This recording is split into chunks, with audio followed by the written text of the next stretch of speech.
at the beginning. It also lets me record it somehow, but I'm not sure.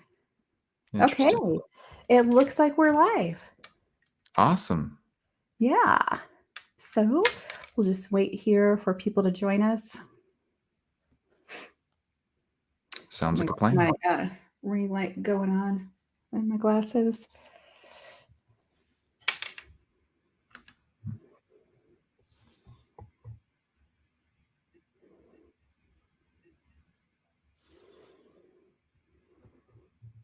Wish I had better lighting in here. Oh, you need to move into a tiny studio apartment then. Oh, yeah.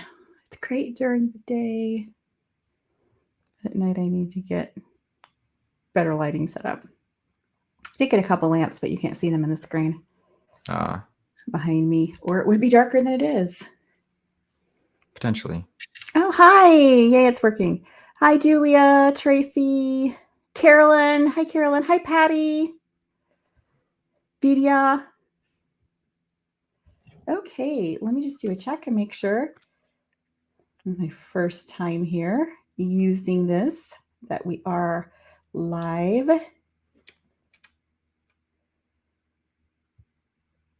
Okay, I can't see Instagram, but I believe we're live Facebook. This looks like all Facebook so far, doesn't it?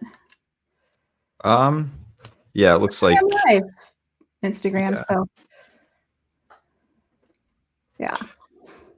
Let me pull up a second screen so that I can read whatever people are saying from Instagram. Okay.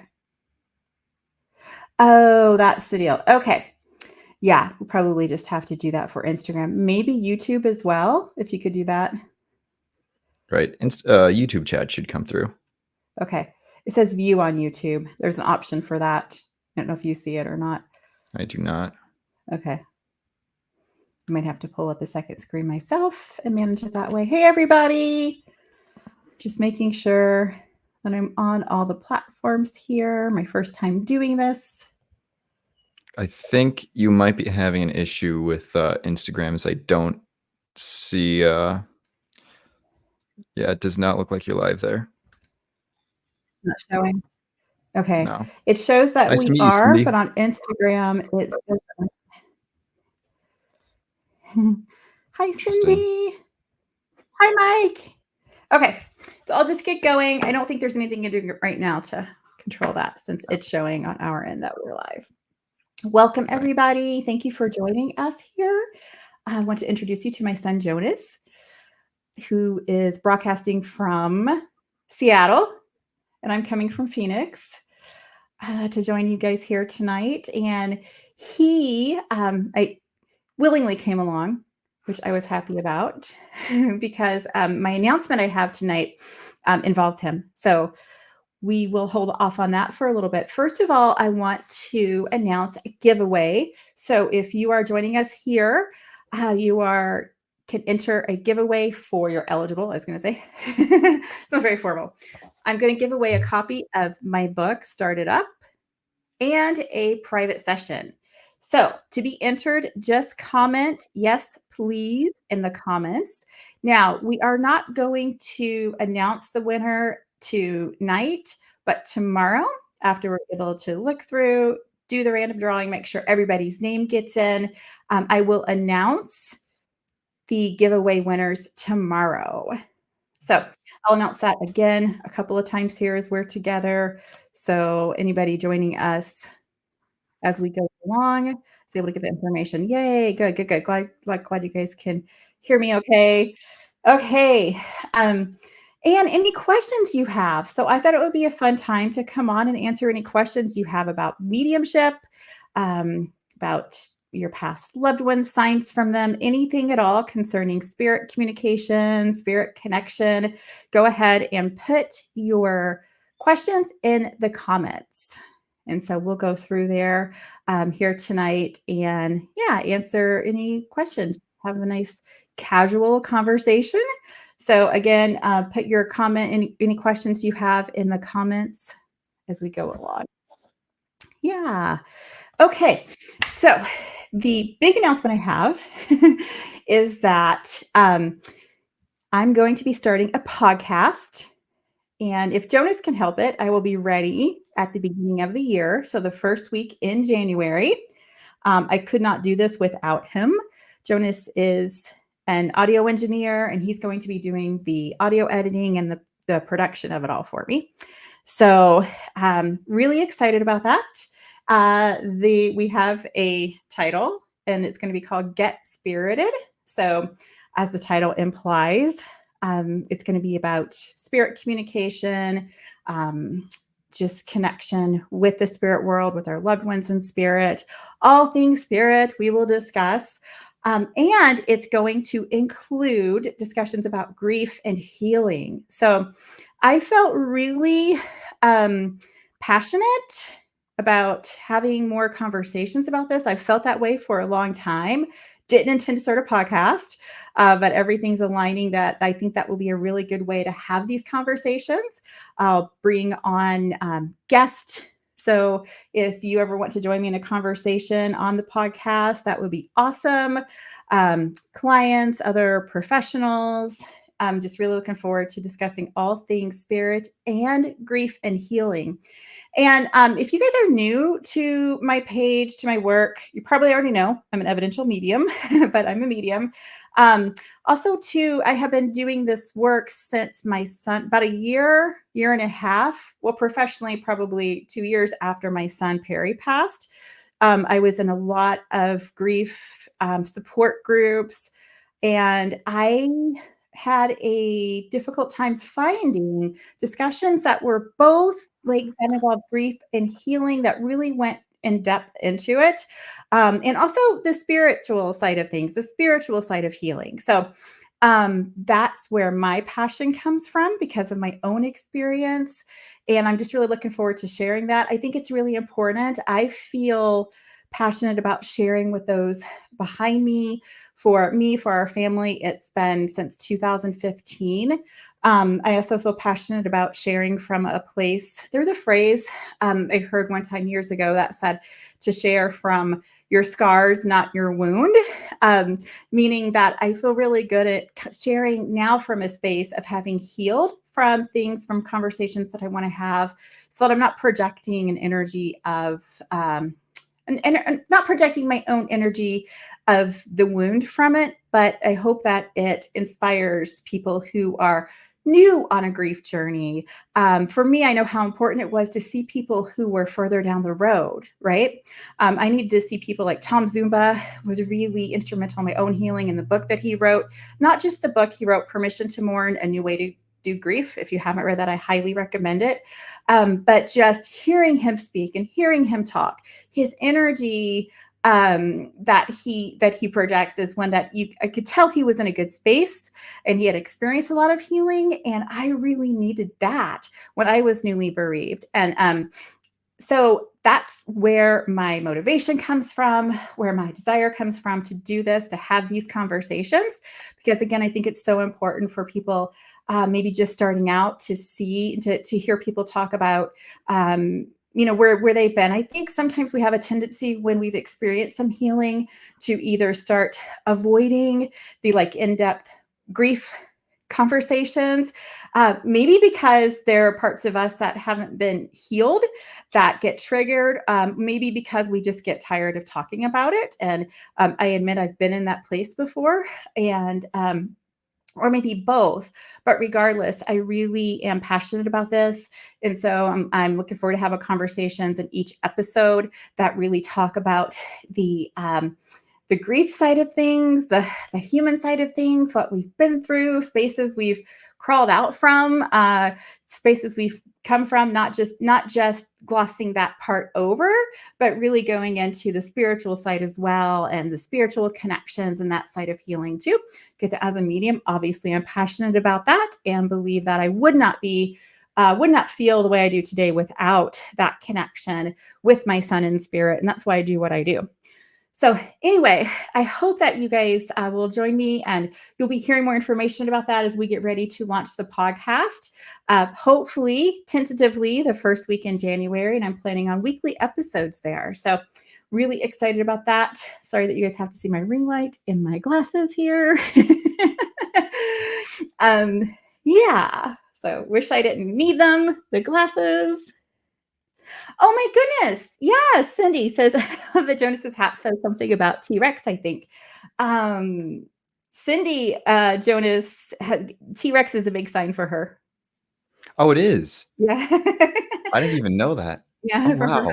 from her husband in spirit. And the funny thing is this just came about. We were like in group together last week, and the whole T-Rex thing came about, from a unicorn to a T-Rex. Anyway, whole backstory on that. That's really cool. But yeah, that's right. As soon as I read that, I was like, oh my gosh, that's right. That's so cool. Awesome. I got Yes. a couple questions from chat if you're ready for it, Mom. Yeah. My glasses. Debbie asked, how long does it take to go from a student medium to professional if you're not a born medium? If you're not a born medium, I think that we're all born in some way, but that's probably a whole different discussion. I think we all have mediumistic abilities. But here's what comes to mind, Debbie. Like, I think it's important when we're developing to have a lot of practice. So for me, I did like a ton of practice sessions. So one thing I would recommend to anyone starting out, I think our journeys are different, you know? So I don't really, I think that we have different timelines. I know some people will say you need to develop for 2 years or you need to develop for a certain amount of time, but I believe that spirit has the ability, and if it's our purpose and our path, I believe that sometimes there are really big leaps in our development. And so I rather, now I don't want to talk about a timeline per se, but more about making sure you have plenty of practice, right? So I think if there's one piece of advice I could give to developing mediums, it would be like, do a lot of practice sessions, a lot of free sessions, for two reasons. Yeah. You will feel comfortable about that, right? So for me, there's no way if I never started giving readings until I was going to charge, I never would have, because I would have been too nervous about charging money to someone, not knowing like what the reading's going to be like, right? So with that said, the other reason too, I think, is because for our credibility, right? So I remember starting out, I wouldn't have done readings unless I could tell somebody, hey, I'm not a professional medium, I'm just practicing. And so that helped me relax, and I think it lent to a better connection. And it also helped with my reputation, build my reputation, because I wasn't charging people money. I would rather exceed someone's expectations, right? Than to not. So I think it's more about that. I don't really feel like a timeline per se, or I think that's different for everybody. I think it should be based on if you're able to sustain the connection, right? So for me, you guys, I don't even know how, but the first readings I gave were like 2 hours long sometimes. And now if they're an hour, around an hour, that's a lot of people coming through and a lot going on. But I think if you can bring enough evidential validation through, I think you need to be able to bring through evidential validation. You need to be able to hold the link, to sustain the link like your energy needs to for an extended amount of time. And you need to be able to tap into the soul side of the communication too. So for me, it's like there's the human, the earthly validations that every person in spirit wants to bring through. And that's like the plaid shirt, the red and plaid shirt, and the T-Rex hat that I wore. Not making Jonas dead here, but the things about them, what they did, last memories that they had. Closure around their passing is a big thing. That it all depends on what the spirit communicator wants to bring through. That will determine what the evidential validations are. But you need to be able to bring through those evidential validations and the messages from their soul. So they always have these messages that are like their higher perspective and their soul's perspective. And sometimes I think the thing I see with mediums sometimes that may not be ready is they might be good at one or the other, and they're not able to like balance like both of that, right? You have to be able to kind of like go back and forth. It feels like between heaven and earth in a reading to me, be able to tap into those evidential validations, and also be able to hear what they're saying from their soul, from their higher self, from their soul, and the healing messages, to bring those through for their people here, right? So I think when somebody's ready to do that, I still would recommend doing, or when somebody's able to do that, rather, I still recommend doing a lot of practice readings because, again, it will build your confidence and it will build your credibility. I've seen mediums go into it too quickly and have a hard time building a reputation because they started out charging when they still should have been like doing practice sessions. And you can help so many people through practice sessions. You don't have to be able to give an hour-long reading or even a 30-minute reading to somebody. You can, sometimes it's those quick validations. I tell you, even myself in my mediumship, sometimes it's the things that come through like in a minute's time. Like sometimes it could be at the very beginning and I'm like, okay, I could stop now. And this would be incredibly healing for the client, So yeah, I hope that answers your question. Even though you might, again, not necessarily a specific timeline, but as long as you're able to do those things or the medium's able to do those things, right? Okay. Another question. Well said. Vidya wanted to ask, I would like to know if spirits are always around us or if they schedule a time when they feel comfortable around us. Ooh. That's a good question. I don't know for sure. You guys, I only know based on my own experience from my perspective. Of course, when they bring validations through to me, they're telling me, showing me, making me feel when they have been around. So I can't assume. I'm very objective and grounded. So I can't assume that means that they're always around, right? So, but I do know that they say we're always connected. I've gotten that message a lot. We're always connected. I'm never far away, right? Spirit sometimes will show me, you guys remember on the playgrounds where they have, well, years ago, if you're old enough, it was like the tin cans, right? Where it's like you can talk to them and they can hear you even though they're at a distance, the person, right? Sometimes Spirit will use that as an analogy with me. And now, like the playgrounds my kids grew up with, it's like the big metal things that you yell in and you hear them on the other end, right? So they kind of like to give me those analogies to let us know that they're never far away. Sometimes I think that they're around and we're not aware because we have our own stuff going on. We might be in our heads. We might be super busy. We might be going through difficult times. So we're more in like the earthly, more in the mud. So we're not on the same level and we're not able to like feel their presence. And that's okay, right? So again, I do believe they're around more than we realize. I've had one really touching reading, and I've had several like this where they've said, someday when our souls are reunited, we're going to look back, and the spirit communicator showed me like the future when their souls are reunited, they're going to look together and almost like a life review, but they're going to show them almost like a movie of their life since they passed, where they get to see how much they were involved in their lives after they passed. So that always comes to mind times like this when it's like to share with people, to inspire others, that your loved ones someday when your souls are reunited, they'll be able to sit down with you and look back and you will be surprised. They tell me that every time. You're going to be surprised at how much I was involved in your life. Sometimes helping, sometimes guiding. Other times it's just an awareness. Oh, like, yeah, I was there at your wedding. I was there when you got the new job. I was there when you got fired. All of that stuff they like to bring through.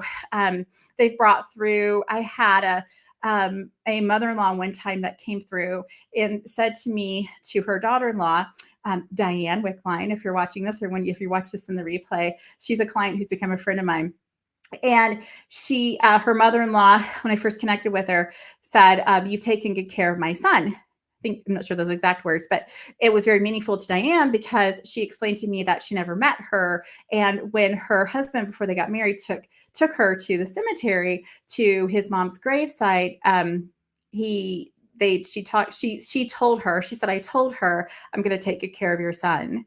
And then she proceeded to show me almost like a timeline throughout her son and his wife Diane's life together. It was like a specific surgery that he had, and just specific details about things they had gone through in life that she would understand and know that she's seen it all as she continues to. So my friend has a bond with her mother-in-law, and she feels her around quite a bit, even though she didn't meet her here in person. So I think that connection is a beautiful example of that bond, especially when it comes to where they didn't even meet here in person, and yet she is that much involved in her and her son's life.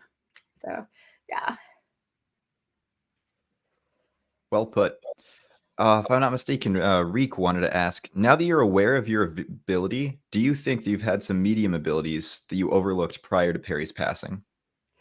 Yeah, absolutely. In fact, I write about it in my book, Started Up. It's probably a good time to re-announce if you're just joining us that if you are present for the live, you can be entered in a giveaway for a copy of my book or a private session. So just put in the comments, yes, please. And tomorrow we will go through and do a random drawing and announce the winners. But I write about this in my book, stories of experiences I had that were obviously mediumistic. I think I probably just wasn't in a space. I was, I had little kids. I was focused on raising them. I didn't really have anybody super close to me on the spirit side. We were in a very conservative religious community. I had no frame of reference for what was happening. Okay. So I wasn't in a woo woo or spiritual community. I wasn't trying to become a medium, but I actually, probably the most profound, the first most profound experience I had is when I was a massage therapist and a guy came to me. It was another therapist's best friend who had just passed the night before. She wasn't even present. I didn't know her. Definitely didn't know him. She wasn't even present when he came to me. And long story short, I told her what I was seeing, and it was a picture of him. And she shared with his mom and dad, and it was his T-ball T-shirt from when he was a little boy, how I had seen him. So I felt and saw him. I have felt spirit a lot. I think before I even had visions earlier in life, I definitely did. Now, that was like, so Jonas, my son here, who's joining me, he was like 2 years old and he is 20 now. So that was 18 years ago. Wasn't the first mediumist experience I had, and it wasn't the last one I had prior to Perry's passing. But yeah, I absolutely had mediumistic abilities. Just wouldn't have called it that. I was kind of just content to go, oh, that was crazy, interesting, and then kind of put it aside and live my life. Yeah.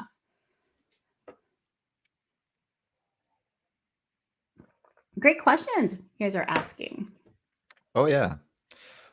Tracy was asking, how often do you have to ask for signs for your from your loved ones to receive them? Can't talk. Yeah.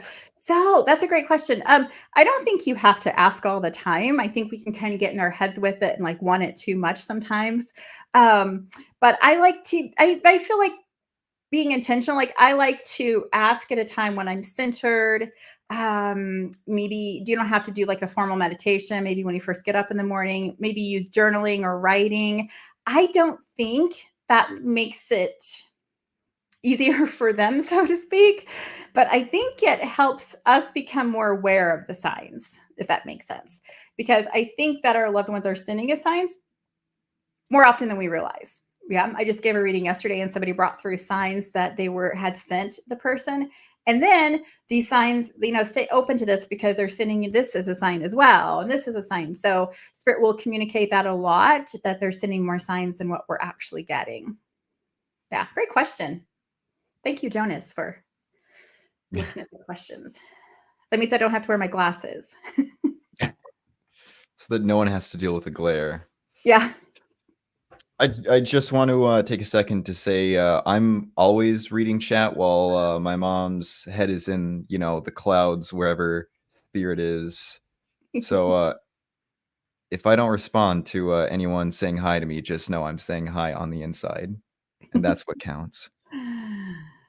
Yes.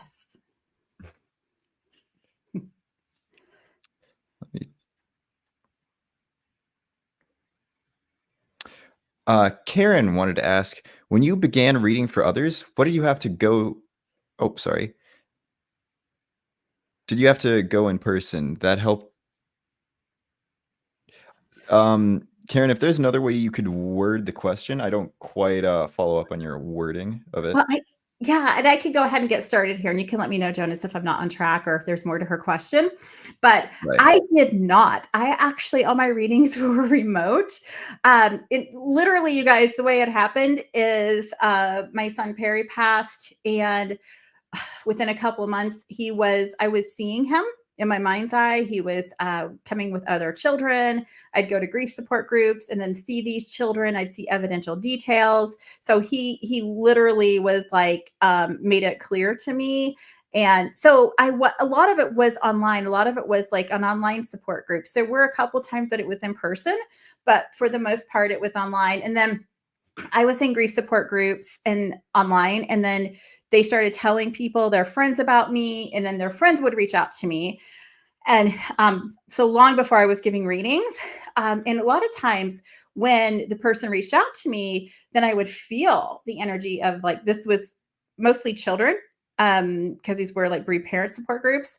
In the beginning, it was mostly children, and I would feel the energy of their child, and I might see Perry with them, and I'd know if they were younger or older. So it was text.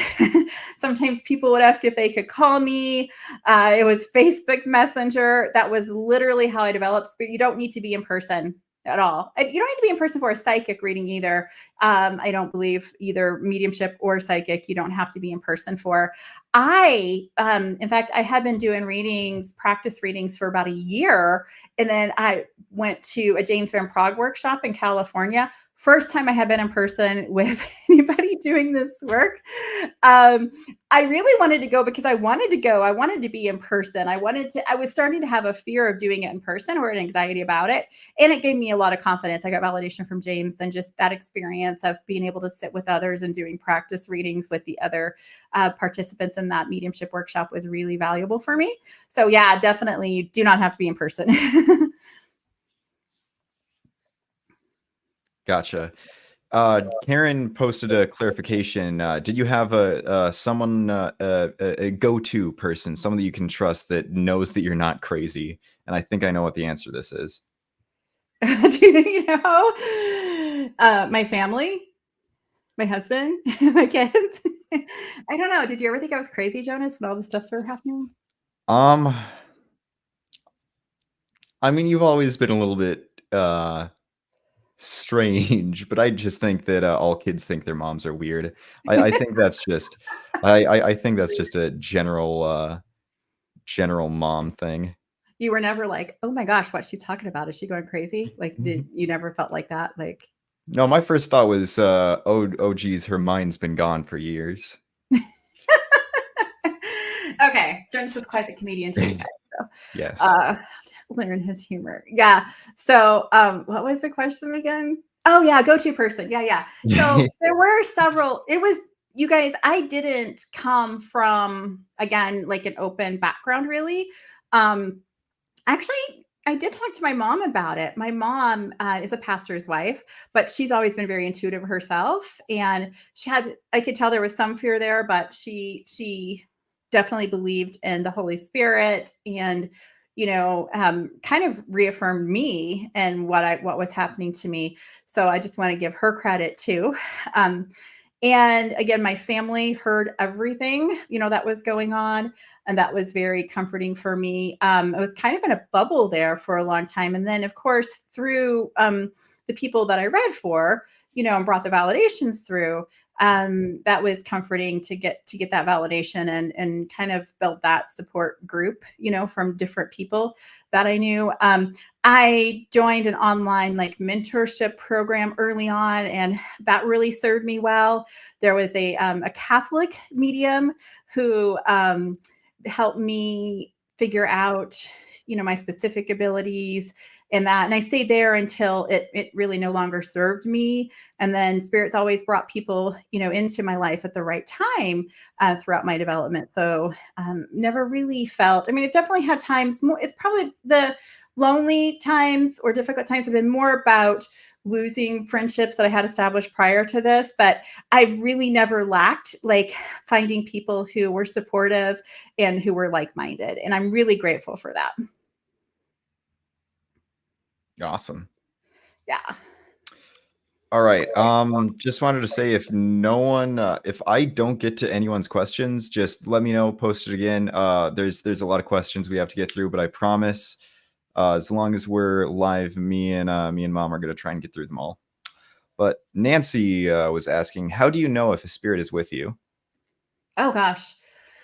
Synchronicity, signs. Beyond that, you guys pay attention to your energy, right? So I think the more you can be centered and get get familiar with and you're comfortable with your own energy, then it's easier to discern when somebody's like in your space. Have you guys ever been in a room and like you could feel when a person, like a physical person, walks in the room? Like you don't hear them, you don't see them, but you're just aware of their energy. To me, it feels like that, right? So to me, spirit has their own kind of energy. It kind of feels like electricity mixed with love is how I used to describe it.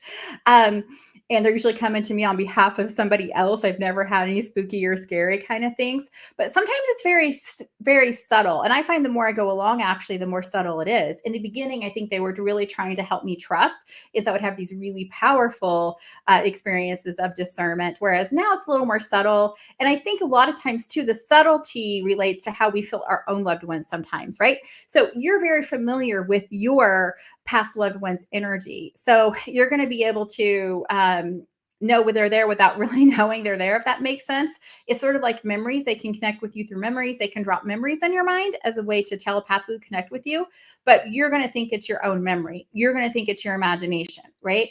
And then if you feel them around, you might think that's coming from that memory or that association. But that's often the challenge when it comes to our own loved ones. For me, it's more obvious to discern. Now, I've been connecting with my son for a long time, so it's obvious to me now, but it's more subtle, right? But especially in the beginning, it would be more obvious for me to discern a stranger because their energy would be unfamiliar to me. So it's just like in life, right? So I like to think of it that way, and think of like, so sometimes it's like you might feel like a hand on your shoulder. You might feel goosebumps. Yeah. Sometimes there's so many different ways. I definitely don't take there's so many more ways than they connect with you than what I'm saying here. Okay. So don't limit it to these things because I've heard in so much, people have connections in ways that I haven't had. And I think that's really cool. So, but goosebumps are common. Feeling like a shift in the energy around you is very common. Hearing, sometimes the connection can be so strong that you feel as if you hear them calling your name, mom or whatever your name is, with your ears, like you hear them with your ears, right? Most of the time, it's like hearing their voice in your head. Yeah. And that's where you might question it's your imagination, but that's the way they commonly connect. Sometimes, too, it's not exactly seeing them as if they're in front of you, but maybe getting like a vague image.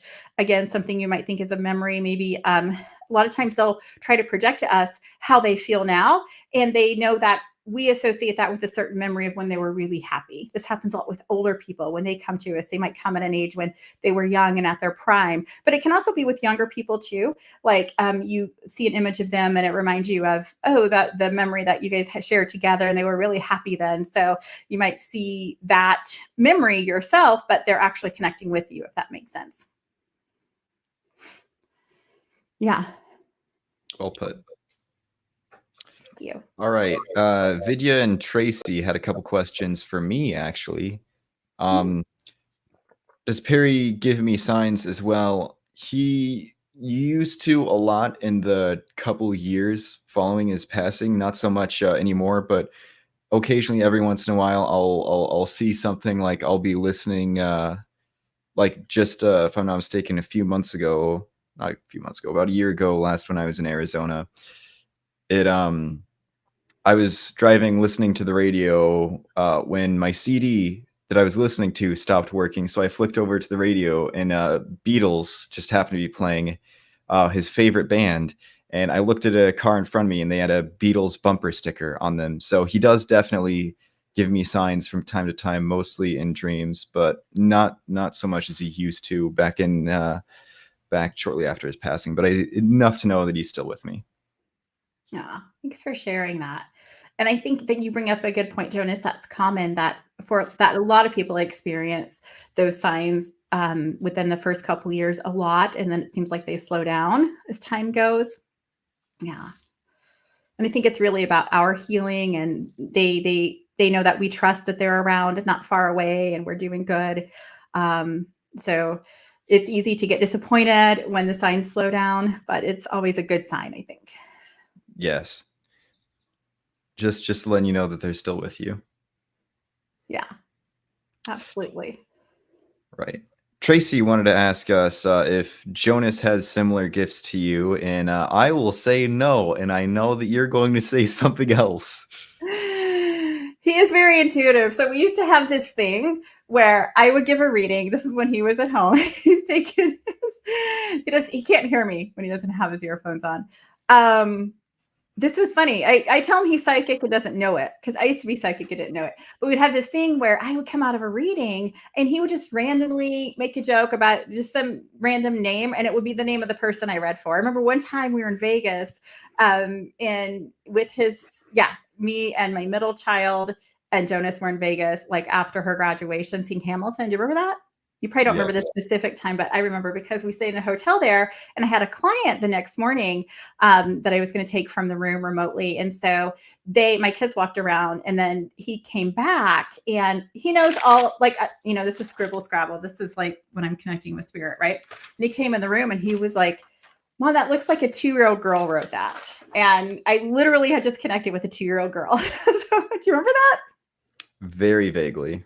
Yeah, so there's been a lot of instances like that where he's definitely in the spirit flow and doesn't know it, and that's okay. He's it's cool. I tell him for sure. All right, Mom. Yeah, no one here tell Rachel, but her mind is definitely she just doesn't seem to get things straight when she says stuff like that. That's not true. That was a true story. That's a true story. Okay, you're supposed to be helping me here. Sure, I am.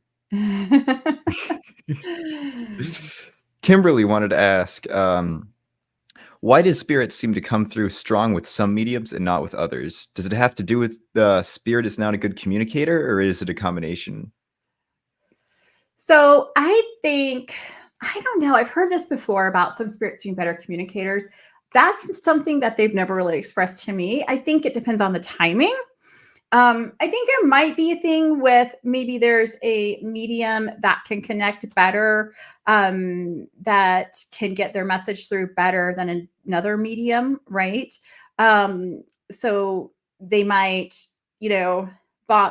somebody might bond with them because they want their person to go to somebody else, kind of thing, who they know will be able to bring their message through. I think a lot of it depends on timing. So, to me, like a first reading is, generally speaking, is very profound, very powerful. I just gave a reading the other day to a mom and a daughter whose son and brother had just passed a month ago. He brought through a ton of validations and very profound healing messages. So sometimes I think it's the timing, like not that they couldn't come back and have a reading from me and that he wouldn't communicate well, but I believe if we've gotten the healing that we needed at the time, like they're not going to bring through the same things. So what we often need in the very beginning are those really powerful validations that prove to us that they're here without a shadow of a doubt, right? And I think sometimes too, the more traumatic the passing is, the more recent it is, actually the more powerful the reading can be in that regard. Sometimes I have readings where somebody will tell me, "Rachel, I connected with you last year." And I forget details. And, last time my mom came through and this time my dad came through, they'll usually acknowledge who they're there with. So I'll get a feel of like who they're with that's passed. But sometimes like somebody else will do all the talking next time because somebody else did the talking before. So it can also be that happens a lot, I'm sure, and I don't even know it. So let's say you go to a medium, and your mom comes through, and then a year later you come to me. And same thing, your dad's on the spirit side. He didn't come through the first time. Maybe mom had just passed and really needed to come through. And that's who you needed to really hear from. And you come to me and dad comes through. Well, the medium, maybe even though you went through another medium, you got what you needed from your mom. And so you needed more from your dad this time. So to me, it's very relational. So if a person doesn't come through strong, it could be just like here on Earth. Maybe the medium just isn't vibing. Maybe they're not able to understand or align with the spirit communicator and their energy. Or I think more likely it's just the timing and who's meant to come through at that time. Hope that makes sense. Excuse me, I have a lingering cold. Oh yeah. How are you feeling, by the way? I'm feeling good. Good. Yeah, I'm feeling better. Just, yeah, I'd like this to go away. Yeah. Glad to hear about that.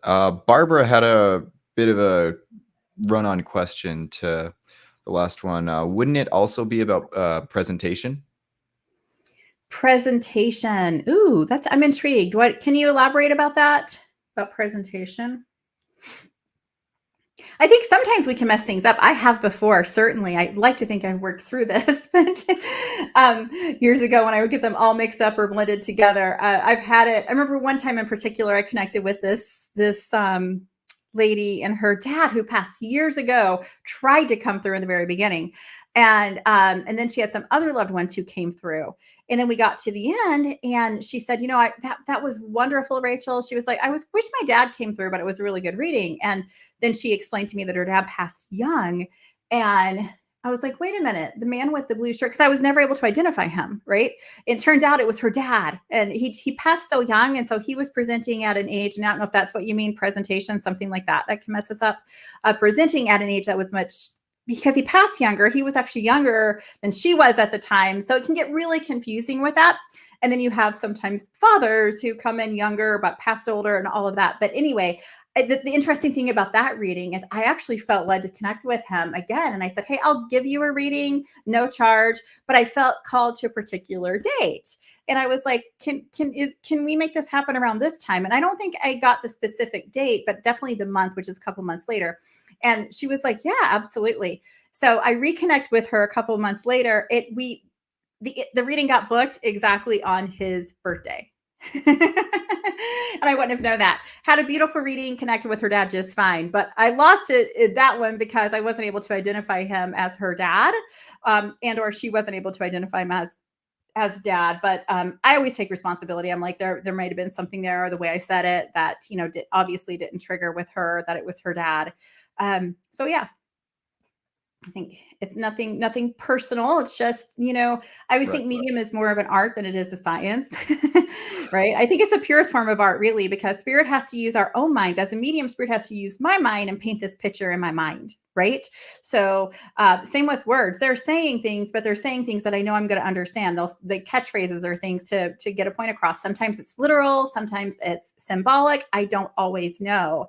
So yeah, I like to think like we're artists painting their picture. That's a oddly poetic way of putting it, I guess. Yeah. Barbara clarified, when a medium is presenting the spirit side, they stumble over their words and then could get into their own head, and that's what she was talking about presentation. Oh, well, that kind of ties into the example I just gave, right? So it might have been the way I presented her dad. Yeah. Ironically, I think I stumble over my words more when I'm just speaking like this than I do when I'm medium reading. But yeah. It is, I think too, it's good to keep an open mind when you go into a medium reading. And I always say to people, I try to be clear about saying, spirit's always right. I am not, right? And so if I use my intuition a lot within the reading. And so if I'm feeling like any kind of or what, it's like, I know that's coming from the spirit communicator. And I feel like that's got more refined. I feel like I've got better at that part as I've gone along. And like, I'm not sure I'm right about this. And I know that when I say it, the spirit communicator says that or knows that, that. And I'll even say too, like, I'm going to ask them to bring this back in a different way. But if it doesn't feel right when we're delivering something, then that's a sign to us, I believe, as a medium, that we may not be relaying this exactly the way spirit wants us to. We may not be communicating what they're trying to say, what they're trying to show us. Anytime we feel that kind of that where it doesn't flow. Yeah. Right. Well Sometimes put. I'll even say, thanks. Sometimes I'll even say like, this, I've been doing this. So I'm seeing a blue sweater. Is that what you're trying to show me? And then sometimes I'll hear like, no, it's purple, because I know that what I'm seeing may not be exact, but it might be for whatever reason, the way my mind creates it. It's really fascinating. Right. Karen wanted to say, when my dad passed, he came to visit and has several times. My lights will brighten and dim when I know he's around. How do you know if it's a message or just in your head? Well, yeah, I think that the lights specifically are a message, are a hello. So we have this thing in our front room. We tell Jonas that he's so used to it that he thinks it's just our light, right? So in the front room where Jonas used to be, where his computer was when he lived at home, and when he comes to visit now, it's like our light there will flash, but it doesn't when he's not here. And Jonas is like, he's so used to it happening that he's like, it's just the light, but we know it's Perry. But absolutely a hello. Sometimes I think we're looking for a message, or we're thinking something's wrong, or what are they trying to say? And they're just trying to say hello. Yeah. So, yeah. I think if you have the thought, then just go with it. What happens is our intuition knows, right? So that's the soul to soul communication. So they might do something to get our attention and right away, but our logical brain takes over like that, right? And it's the logical thought that are the thoughts that ruminate, are the thoughts that, usually intuitive thoughts are fast and quick. Yeah. But then that logical thought will take over. And then that's what we end up with, because that stays there. So trust the first feeling or the first thought that you get that lets you know that it's them. Very well put, Mom. Thank you. All right. I got to run to the bathroom super quick, but I think this would be a good time for you to just re-up, talk about the giveaway, and the podcast. Yeah, absolutely. So, you guys, if you're just joining us, I'm giving away a free reading and a copy of my book, Start It Up. So, if you're present here, you get to be entered into the drawing. So, Jonas is going to draw this for me tomorrow. It's going to be a random drawing. So, I will announce the recipients tomorrow. Just put yes please in the comments if you want to be entered, and if you want to give it to somebody, you can, in the spirit of Christmas and giving. It doesn't have to be for you. If you want to give the reading away, or have a family member join you in a reading, we can do that as well. But just put yes please in the comments if you're just joining us and want to be entered in the giveaway. And again, I'll announce that sometime tomorrow. The podcast. So the reason I have my son Jonas join us, if you missed at the beginning, is I'm starting a podcast. It's going to be called Get Spirited. I could not do this without Jonas. He is an audio engineer, and he's going to be doing the audio editing and the production of it for me. Really excited, you guys, because I've been wanting to have more conversations about spirit and also about grief and healing. As a bereaved mom myself, I feel it's really important, and I don't always find spaces where we really go into both, right? So I want to have conversations about grief and healing, and the human side of healing, and also the spiritual side of healing. So I'm looking forward to taking questions, answering questions on the podcast, having guest spirit stories if you want to come on as a client, or just sharing your story. Anyway, I will be putting out more information about that, specifically what I'm looking for and those conversations, but really open to people joining me. Other mediums, healers, other clients. I'll look really, really excited about it and looking forward to it. So planning on January 1st. I know Jonas is ready to go. If I get my ducks in a row, not January 1st, the first week of January, I should say, that probably Tuesday or Wednesday, but plan on having like weekly podcast, and just really looking forward to sharing within bereaved communities, because even myself, like grief support communities, I'm kind of removed from those. It's been a while for me. And so I really think that the podcasts are a good way to share with others. I like listening to podcasts, probably more than other, outlets online and that. So I hope that you guys do as well. That's a good time to ask. Do you guys listen to podcasts? So let us know in the comments if you like podcasts, and we'll listen to our podcast. There we go. So the giveaway, the podcast. There we go. Any other questions? Have it. Vidya had another quick question.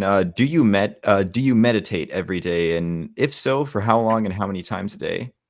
Oh gosh, I won't be able to be untruthful, because Jonas will know the truth about this. So I do not meditate all day long. But I used to discount the time I spent in bed in the morning. And if you guys have followed my Facebook page, from time to time, and I will get downloads and post there in the morning, and that's from that morning time that I get. So for me, I keep it simple. I just don't have the discipline to do this all day long, or to do it too much. And I'm more of a moving meditator, to be honest. But my like stillness, meditative time is first thing in the morning. And so for me, I keep a journal by my bed. And before I get on my phone, I know I've learned that I'm receptive in that state. So I don't have to work to get into a receptive state, if that makes sense. So first thing in the morning is my meditation time. For me, that's the time where I will receive from spirit. Sometimes my focus is more and intention is more on my own personal work schedule or life. And so that's what I'm going to set the intention to receive from. Sometimes I'm just like everybody else. Sometimes I get those answers. Sometimes I don't, but I might get something else. I might just get a feeling of, okay, I feel at peace about the situation now. So, but as far as receiving, being receptive, for me, it's first thing in the morning. I think you guys, if I could give one general piece of advice, it would be, if you're able to, like first thing in the morning, some people have to jump out of the bed at really early hours to go to work. Before you go to bed at night is good too. If you can, put your phone away. I like to use journaling too, and to guide people to try journaling, like write down your intentions, your questions, whatever it is that you're wanting to receive from your guides. But I think meditation, just for the practice of getting still and centered, is valuable in and of itself. And so for me, that's more about breath work. So again, my morning time is my receptive time where I receive from spirit. Usually in the afternoon, I'll do I do yoga, and that gets me centered. And I'll sometimes do a little meditation after that. But anytime at all where I'm feeling like I'm going in circles, I'm distracted, I'm not centered, I will try to do like just a couple minutes of breath work. And that's literally closing my eyes, focusing on my breath, inhaling and exhaling until I feel kind of like centered in place again. So those are the different reasons I meditate and what I get out of it and when. So hope that's helpful. Before Awesome. I go into a reading, thanks. Sorry. Yeah.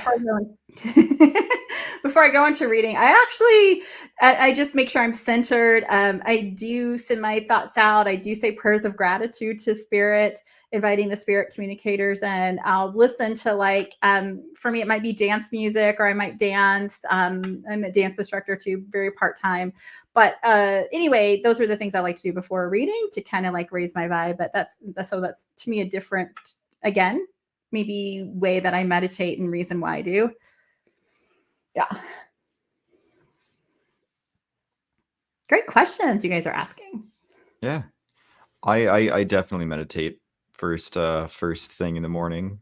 It's I find it's a lot better to get grounded before you have the distractions of the world going on. So I do agree with you on that. Straight out of bed is the best way to go about it for me. Yeah. I love that. Thanks for sharing that with everybody. Yes. Tracy wanted to ask, can our pets sense a shift in energy or a spirit presence in your experience? Oh Can our gosh. animals signal us to this different shift? Yes, for sure. Oh, I don't know. I think animals pick up on so much. They pick up on our energy too. So I think sometimes it's hard to detect what they're picking up on, if it's our vibe or if it's spirit vibe. But yeah, I have this thing where if I have a break, maybe, and I haven't done readings in a while, and then I do a reading, I can tell my dog specifically will be like in tune to the energy. I've had a lot of personally from Perry, and then some other just wild spirit reading connections where my animals have been up in the middle of the night, and then something will come through in the reading and the person will say, hey, will show me that they saw my animals and they were with them. Like they're around, that kind of thing. But yeah, they definitely do pick up on the energy. My Mango, our youngest dog, he knows before I give a reading, and he'll go into his crate. It started because when he was a puppy, I needed to put him in his crate, so he wouldn't be scratching on the door the whole time I was in the reading, and he would be too distracting to be in my office with me. And then it became regardless of the time the reading was, it was he would just go into his crate. So he knows when it's spirit time, and it might be a phone reading or a video, so he doesn't have any external cue. I might be dressed up or I might not be, right? So yeah. There've been many times that you've gone into a reading, and it seems like all the boys want to do is just terrorize us and terrorize people on the street, and just in general be terrorists. I do think I do think there's a real possibility of our cat Ditto picking up on spirits. I just think that since he's a cat, he doesn't care. Yeah, yeah. I had a crazy connection. I don't know if you remember this, Jonas, but like back when we lived in our rental house in Chandler, I was given a reading and I didn't know Ditto, our cat, was in the room. And this guy I was talking to, the spirit communicator, he goes, "I hate cats." And all of a sudden, when he said that, my cat like clawed me from behind, like he attacked me, and I didn't even know he was in the room. And I was like, "Dude, that's the closest thing at the time that I've had, like, to like a scary experience or a negative experience." He didn't know. It was like it was a validation from him, and it's really cool. My cat didn't hurt me, but it startled me because I didn't know he was in the room. I was like, "This is so crazy."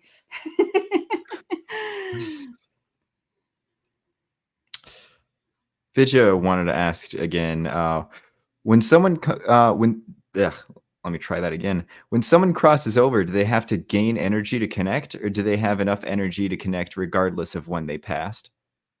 I don't think so. The word that comes to me as you ask that is protection. Like I think they have other spirits with them. I think they have higher beings, angels with them as well to help comfort us, to help get through. I don't feel like I don't know how I don't claim to understand how it works from their side, but I know after my son passed, I was just thinking about this yesterday. How the first time where I really felt like I knew he was there was really, I was like intensely mourning, and we were at my parents' house, and I remember feeling like not just him, but like almost like spirit surrounding me. I believe that early on, they're protected from our grief, and I feel like sometimes early on it's more likely to be like other family members, other spirit helpers that are around or around with them surrounding us. But I don't know that it has to do with their energy or it has to do with us and them being protected from our grief, if that makes sense. Yeah. Yeah. And if I'm not mistaken, I believe we've caught up to all the questions. Great questions you guys been asking. Also, thanks to everyone who's just shown great support for the podcast. I'm super stoked about Yeah. getting started with it. Yeah. Thank you. Hope I didn't ramble too much. Oh, no more than usual. Especially the timeline and the mediumship thing. I remember who asked that, but I was like, I hope I made sense. I don't think anything about spirit makes any not logical sense. It doesn't make any sense in our definition of logic and reasoning. True. True. Addie says, when a soul decides to leave, what if the person did not want to die? Oh, sorry, Addie. I meant to read Andrea's, but I can get to that. Yes, that happened to me right after my son passed. I could hear my grandmother. I love that, Andrea. That's funny. Cats don't care. It's going to be awesome. I'm so happy you're finally doing the podcast. Thank you, Cindy. Maybe you can join me. Join us sometime. Thank you, Julia. You've met Julia in Seattle, Jonas. Do you remember when she drove yeah. us? She took us around. Yeah. Oh yeah. The biggest supporters. And a great medium herself. What if they did not want to? So I don't know. It's sort of like the timeline question. This is another one of those questions where I might not be answering specifically what you're asking, but the perspective of their perspective now is what's coming to me. To where I've never connected with anybody that's like, I wish I could come back or I want to come back. So somebody can be, in the prime of their life here, having good things going on, and still be at peace and very much content on the spirit side. And I don't claim to understand that, but I do know they often communicate saying they have a mission on the spirit side and they're working alongside us. So they're just invisible, right? So I know they have their own world, and I know there's a lot about that I don't understand, but I do believe that nobody is discontent, even if they didn't plan to die. And again, they say to me all the time, I don't feel separate from you. Like we miss them and they have compassion for us. And they definitely want to make apologies for stupid things that they did or said. They usually want to tie up loose ends if they can, communicate that through a medium, like maybe conversations that they wish they could have over, that they didn't know weren't going to have a chance not to say goodbye. Things like that is what they want to reconcile, right?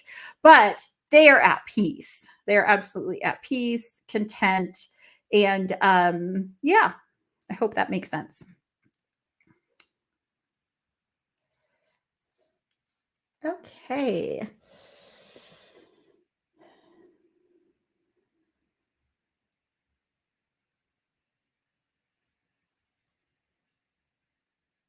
Nope, they don't feel separate from us. Okay, great questions, you guys. Yeah, Jill asked a question, and I'll just summarize about like having regular communication with your loved one that's passed. So I don't think that we can necessarily control it. And I think that can lead to disappointment and that they don't want that for us. But I do think we can be in tune to their presence and it being coming through in different ways. I think the challenge is that we might have an experience of like, say, automatic writing or feeling their hand on our shoulder. And then we keep trying to recreate that same experience, but it may be different every time, right? So I think if we can like practice mindfulness, practice, getting in tune with our own energy, having, a little meditation time, whatever that means for you, where you're centered, and putting the intention out there. I really like Jill writing as far as like having a conversation. I like the writing to them, write letters to them, and then pay attention. The challenge is that sometimes we might expect that we receive in the same moment that we're asking, but it's really hard to have to in the same thought, ask a question and receive their answer. Does that make sense? So think of it like you putting it out there to them. Think of it like maybe at bed at night, you write a letter to your son or your loved ones, and then pay attention in the morning when you wake up to the images in your mind or the feelings that you're having or signs that you get throughout the day. So I think the communication on their end is dynamic, but I think us practicing a certain way to communicate with them from our end can help us be more in tune with that, as well as like can be just being present in our energy, in our space as much as possible and not super distracted all the time, because it's going to be hard for us to discern their presence if we're always distracted, which is very common these days, right? So yeah, I hope that helps. I have a guided connection this Thursday coming up if anybody's interested. It's online. Information is on my website about that, and where I will lead you through a connection with your loved one. It's 100% spirit led. Spirit leads me in what to say in the meditation, and we'll bring through validations for your own experiences. So I love doing this, and it's December 21st, Thursday. I thought it would be the perfect way going into the holidays to remind you that your loved ones are with you throughout the holidays, which I know can be a challenging time. So give you a little comfort and boost and uplift and reminder that they're with you and going into the holidays with you. So if you're interested in that, you can book through my website. I also have Spirit Power Hour, which is kind of like I deliver a collective channeled message. Excuse me, deliver a few intuitive messages or mediumistic messages. And also we do intuitive exercises. So strengthening your own intuition will certainly help you develop your communication with them. It will help you be more aware and clear and just more confident in what you're seeing or hearing, feeling in your mind's eye, in your thoughts, right? So that's a good way to develop that too. I always say you don't have to do mediumship development. I think intuitive development is more important for somebody wanting to connect their own loved ones. Excuse me, because you all have the ability to connect with your own past loved ones. And mediumship to me is connecting for strangers for validations. I can't validate for myself, right? But I can connect with my son and my loved ones. I just need to focus on the best way to do so, which is through my own intuitive development. Yeah. Write letters. Good. Glad you like that, Amy. Okay. It's after 7. Probably should wrap this up. And I think I need to get some water. Gotcha. You think we have time for one or two more questions? Sure. Gotcha. Phyllis wanted to ask, do your children have your gift? Oh, yeah. So, Phyllis, we kind of Joe kind of chatted about this a little bit earlier when somebody asked about Jonas. I don't know. I feel like for me, even though I had experiences earlier in life, I don't think I was. I think it happens at the right time if it's going to happen. I don't think it's something that necessarily reveals itself all at once. I do know that they're intuitive and had different intuitive experiences for sure, but are focused on different things in their lives, as which is good. Yeah. So my daughter, when she was little, she doesn't remember this, but my aunt was really sick and close to passing. And I think she was like 4. And she had been outside playing in dirt, as she liked to do a lot, in the little flower bed out in front of our house in Gray. Jonas, I don't know if you remember that house, but Okay. and she came in and said, "Mommy, I heard something that felt like somebody died and came back to life." And my mom, who was with my aunt in Indiana at the time, I talked to her later, and my aunt, who they thought was going to pass, she kind of had got this like last wind, and then before she passed, so I'm pretty sure she was connecting with her spirit. Anyway, that was super cool, but yeah, I think it's common that young children are open to spirit too. Okay. All right. One more question from Jill. Can you explain how automatic writing works? I can't seem to get anything to write down.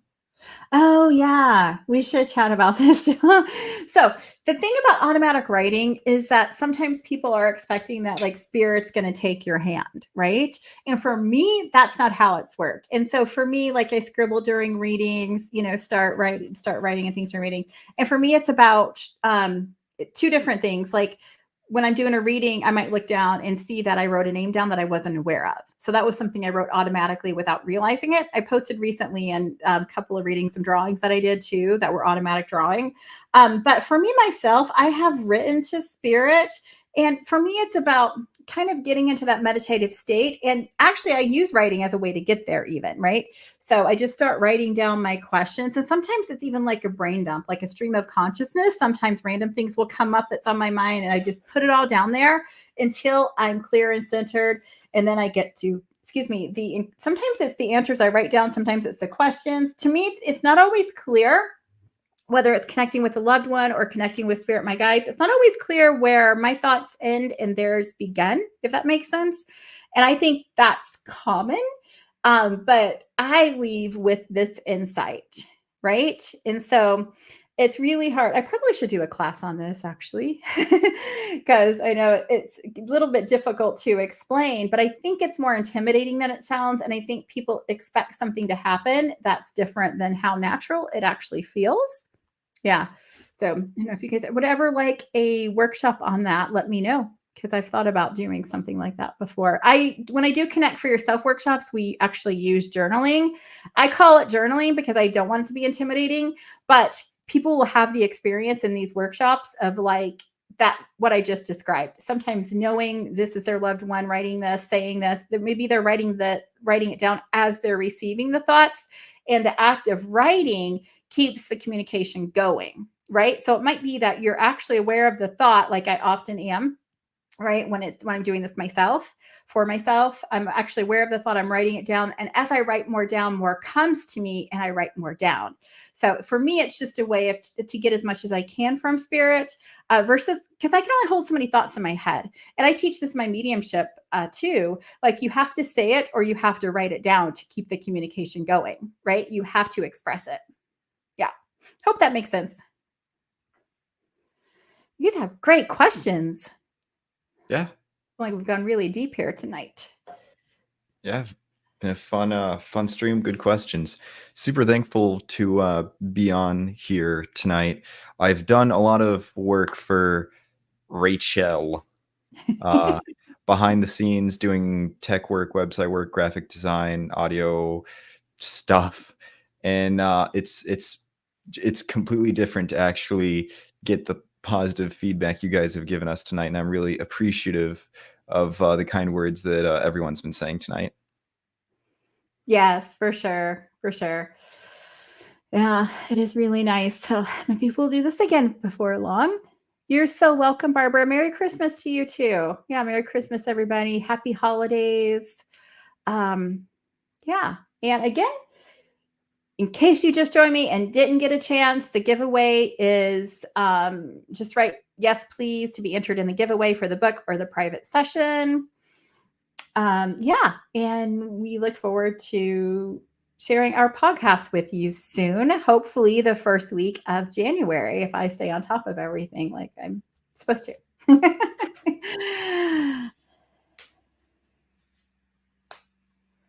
Okay. Okay, you guys. Well, thanks again. I wanted to leave another minute and just in case anybody's joined us and wanted to enter the giveaway. Hi, Kimberly. Good to see you.